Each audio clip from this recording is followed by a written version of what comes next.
ഈ ലെറ്റർ കൊടുത്ത് പ്രപ്പോസ് ചെയ്യാൻ സ്ഥിരമല്ലേ, നമുക്ക് ഇപ്രാവശ്യം ഒരു വെറൈറ്റി പിടിക്കാം.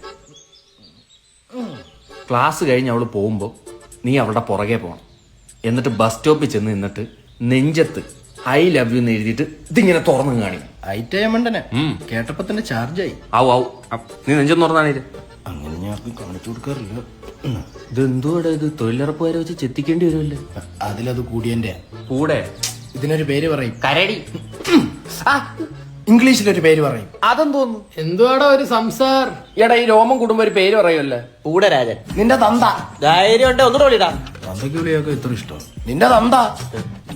ഒരു തവണ കേട്ടാ പോരായിരുന്നു. അതെ, നാളെ അവൻ പൂജയെ പ്രപ്പോസ് ചെയ്യാൻ പോവാ. എങ്ങനെ? നെഞ്ചത്ത് ഐ ലവ് യു എന്ന് എഴുതിയിട്ട് അവളെ മുമ്പിൽ പോയി തുറന്നു. എന്തിനാ അവളെ പേടിക്കാന്? ആണുങ്ങളെ പോലെ മുഖത്ത് നോക്കി പോയി പറടാ. ഓ, അതുകൊണ്ടാണ് നീ ആരുടെ മുഖത്ത് നോക്കിയൊന്നും പറയാത്തത്. ഐഡിയക്ക് എന്ത് കുഴപ്പം? ചാർജ് ആയില്ലേ? സ്വിച്ച് ഓഫ് ആയി. എടാ ഈ ക്രിഞ്ചി പരിപാടി ഒന്നും പെമ്പിള്ളേർക്ക് ഇഷ്ടമല്ല. ഡയറക്റ്റ് ഡീൽ ചെയ്യണം. എന്നാ നാളെ നീയും വാ. ഞാനില്ല. നാളെ കുഞ്ഞമ്മയുടെ കൊച്ചിന് മുടി ഒഴിച്ചില്ല. അതിനിപ്പോ അത് ജനിച്ചല്ലേ ഉള്ളു. മറ്റേ ചടങ്ങില്ലേ, അത് മുടി കളച്ചില്ലേ? അതിന് വേണം. ഞാൻ വരാടാ, എനിക്ക് ഒഴിച്ചിലൊന്നുമില്ല. എന്താ കാണണോന്ന് പറഞ്ഞ? ഒരു ചൊരപ്പും ഇല്ലാതെ ഇൻസ്റ്റ തോണ്ടിക്കൊണ്ടിരിക്കാൻ നേരത്ത് ഒരു ഉണ്ടക്കണ്ണിയുടെ റീല് വന്നു. പിന്നെ ഉണ്ടക്കണ്ണിയോട് ഒരു ആരാധനയായി. പിന്നെ റീല് തുറന്നാൽ എപ്പോഴും ആ ഉണ്ടക്കണ്ണിയാണ് കാണുന്നത്. ഇല്ലേടാ ഉണ്ട. കുട്ടി ഗൂഗിൾ മാപ്പ് ഇടാൻ നേരെ ഒരു കാര്യം ചോദിക്കാം. 18 വയസ്സ് കഴിഞ്ഞ